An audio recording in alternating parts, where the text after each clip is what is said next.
Minsan, hindi natin intensyon ang gumawa ng mali o gumawa ng mali sa mga taong nagbibigay ng tulong sa atin.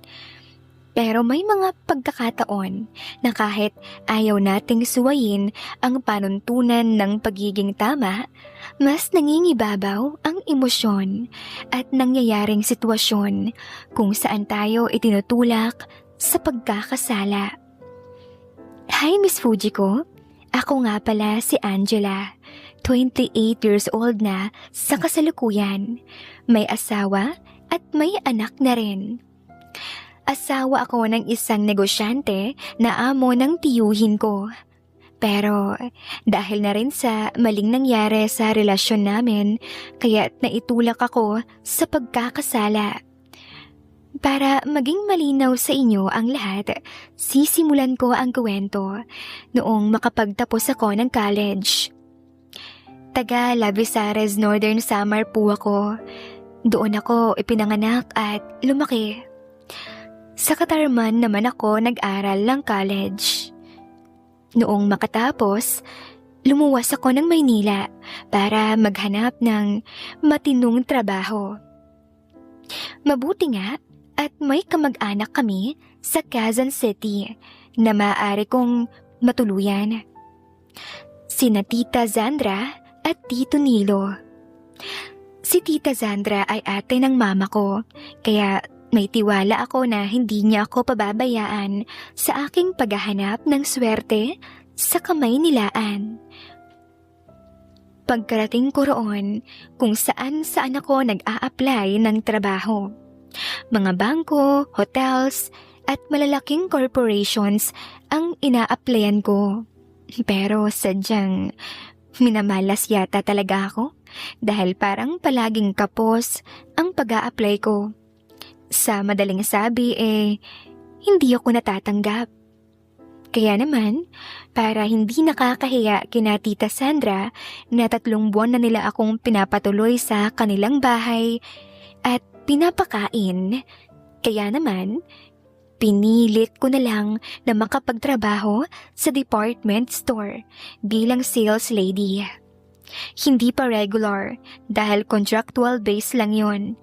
Pero sa isip-isip ko, stepping stone ko lang yon. Pantawid gutom ba? Para naman, may maipag-ambag naman akong pera kina Tita Sandra para sa pagkain namin. Hanggang sa isang araw, day off ko noon. Pagkagising ko, agad akong nakaamoy ng mabangong pagkain. Kaya lumabas ako agad ng kwarto. Naabutan kong abala sina Tita Sandra at ang pinsan kong babae na magluto. Tita, sinong may birthday? Bakit naghahanda kayo ng masasarap na pagkain? Naku Angela, hindi ko nga pala nasabi sa'yo na dadalaw ngayon ang boss ni Tito Nido mo. Hindi ko alam kung bakit, pero sabi ni Tito mo na promote siya sa trabaho. Kaya heto, pinaghanda niya ako ng masarap na pang-ulam. Nag-uusap pa lang kami noon ni Tita ay nakita kong may pumaradang sasakyan sa harap ng bahay. Tapos sabi ni Titong naroon sa labas. Narito na si Boss Henry. Ayusin niyo ng mga lamesa dyan. Oo mahal, heto na malapit na kaming matapos. Uwi ka ni Tita at nagmamadali ng kumilos. Ako naman dahil kagigising ko lang, naisipan ko na lang munang maligo. Tapos sa kwarto na lang ako magkakape dahil may bisita nga sila. Pumasok ako sa banyo na tanging tuwalya lamang ang dala.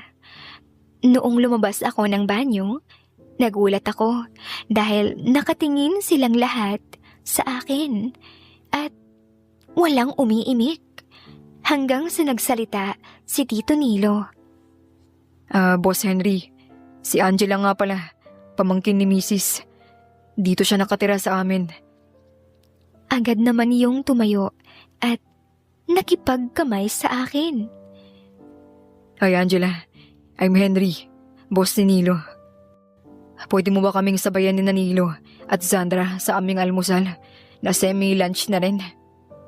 10:00 na eh. Nakita kong tumatango-tango naman sina Tito. Kaya sabi ko na lang, opo sige, magbibihis lang muna ako. Oo sige, hihintayin ka namin. Wika pa ng lalaking si Henry. Noong marinig kong pupunta sa bahay namin ang boss ni Tito Nilo, inasahan kong matanda na yon na mga 60 plus. Pero noong makaharap ko si Henry, ay nasa early 40s pa lang siya at makisig pang kumilos. Noong makatapos nga akong magbihis, nakisabay na ako sa kanilang kumain. Napunta na tuloy sa akin ang topic ng kwentuhan. Panay kasi ang pagtatanong ni Henry tungkol sa background ko. At bago siya umalis, nakiusap siya na kung pwede raw ba niyang kunin ang number ko. At dahil kina tito at tita kaya naman ibinigay ko na lamang din. Doon nagsimula ang pagiging textmate namin ni Henry. Ayos lang din yon dahil every week niya akong binibigyan ng load worth 500 pesos. Kaya naman may pantawag na rin ako sa amin sa probinsya. Hanggang sa isang gabi, kinausap ako ni na tita at tito na unang magsalita si Tita Sandra. Angela, may sasabihin sana kami sa'yo. Alam naming hindi ito pangkaraniwang offer, pero kung i-consider mo ito, siguradong lutas na lahat ng problema mo. Ano pong ibig niyong sabihin, tita? Si Tito naman ang sumagot. Angela, gusto kang maging asawa ni Sir Henry. Pakakasalan ka niya at ibibigay lahat ng kailangan at gusto mo. Hala, Tito. 22 pa lang ako, samantalang matanda na yung si Henry. Sabi naman ni tita, Matanda na ba para sa'yo ang 42? Saka malusog pa ang pangangatawan ni Henry at hindi sakitin. Kaya hindi halatang 40 plus na siya. Kapag pumayag ka, matutubos na ang nakasanla ninyong lupain sa probinsya at ipapagawa raw ni Henry ang bahay ng pamilya mo roon. At mismong si Tito Nilo mo ang uutusan niyang mag-manage sa pagpapagawa. Buhay Reyna ka na noon, iha. Byudo na yang si Henry, wala ring anak.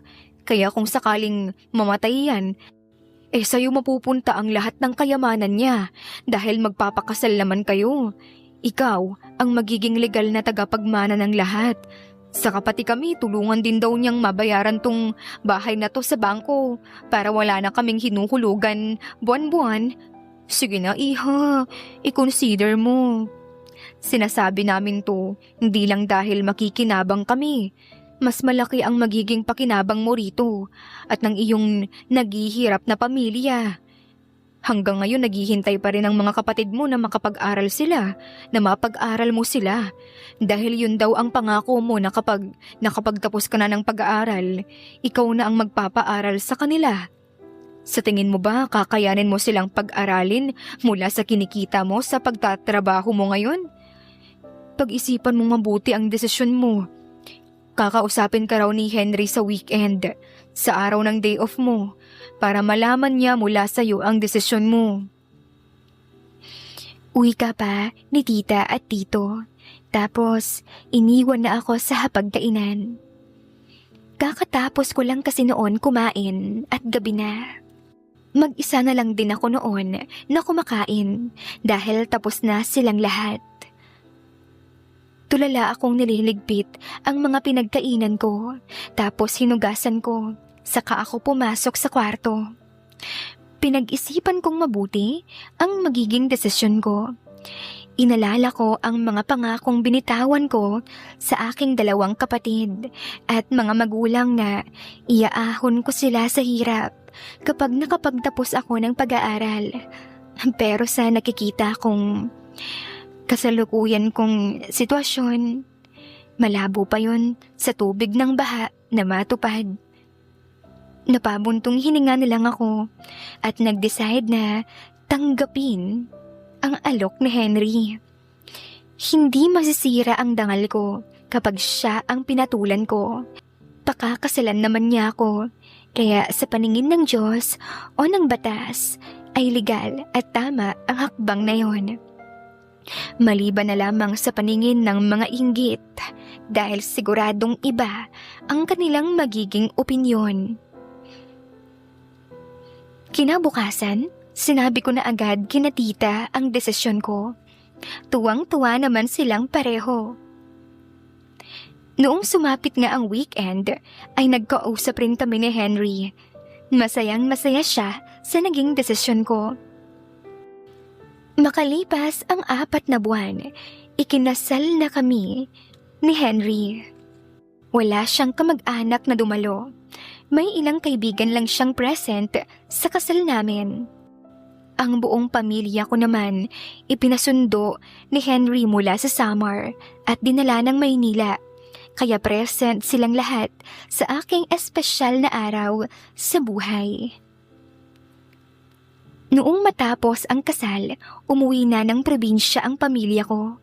Pero sa pagkakataong ito, kasama naman ang buong pamilya ni na Tita Sandra. Magbabakasyon rin daw sila ng 1 buwan roon. Habang si Tito Nilo naman ay aasikasuhin ang pagbili ng lupain at pagpapagawa ng bagong bahay ng pamilya ko na ipinangako ni Henry. Sina Tito naman ay nabayaran na ng buo sa bangko ang halaga ng kanilang bahay. Noong matapos ang kasal, dinala ako ni Henry sa isang magandang rest house sa Baguio City. First time kong makarating roon, kaya hindi ako makapaniwala na totoo nga ang sinasabi nilang malamig na lugar, ang Baguio. Hindi ako makapaniwala na mapipilitan akong magsuot ng makapal na damit at jacket kahit hindi gabi. Tama nga ang tingin ko, maganda pa ang kondisyon ng pangangatawan ni Henry. Hindi ko man siya mahal noong mga panahon na yon. Inilagay ko sa utak ko na kailangan ko siyang matutunang mahalin dahil siya na ang asawa ko at nakatali na ako sa kanya habang buhay. Dahil sa dami ng mga ginawa namin sa 1 buwan naming bakasyon sa Baguio, kaya inasahan kong mabubuntis na ako pagkalipas ng 1 buwan. Pero noong sumunod na buwan, nagkaroon ako ng dalaw. Noong malaman iyon ni Henry, ay tila nadismaya siya dahil gustong-gusto niya nang magkaanak, lalo at mahigit na nga siyang 40. Lumipas ang 1 taon naming pagsasama, bigla akong hindi dinatnan ng dalaw. Kaya naman, nakaramdam ako ng kaba at tuwa. Napansin ni Henry na parang may iniisip raw akong malalim. Sabi ko naman na wala yon, pero pinilit niya ako. Kaya sinabi ko, 2 buwan na akong walang dalaw. Pero huwag siyang mag-alala dahil baka normal delay lang at magkakaroon din next month. Pero hindi ko na siya napigilan pa nang magtatalon siya sa tuwa. Dahil magiging tatay na raw siya. Sabi ko naman, wag muna siyang mag-celebrate dahil hindi pa yon sigurado. Masaya siyang umalis ng bahay dahil araw-araw naman siyang naroon sa mga negosyo niya. Kinagabihan, may dala siyang pregnancy test at pinilit akong gamitin yon. Kaya naman wala na akong nagawa pa at sinunod siya. At iyon nga, positive ang resulta. Muli na naman siyang nagsisisigaw sa tuwa habang sinasabing magiging tatay na raw siya. Pero kinabukasan, ginulat kami ng masamang biro. Noong magmulat ako ng mata, agad akong napaiyak dahil maraming dugo ang nakita ko sa higaan. Nanlaki rin ang mga mata ni Henry habang nakatulala at naiiyak. Dali-dali niya akong binihisan at dinala sa mamahaling ospital. Pero katulad ng inaasahan ko, wala na raw ang bata ayon pa sa doktor. Doon na nagsimula ang pagbabago ni Henry. Magmula noon, late na siyang palaging umuuwi ng bahay. Hindi na rin ako halos kinakausap. Magsasalita lamang kapag may ihahabilin.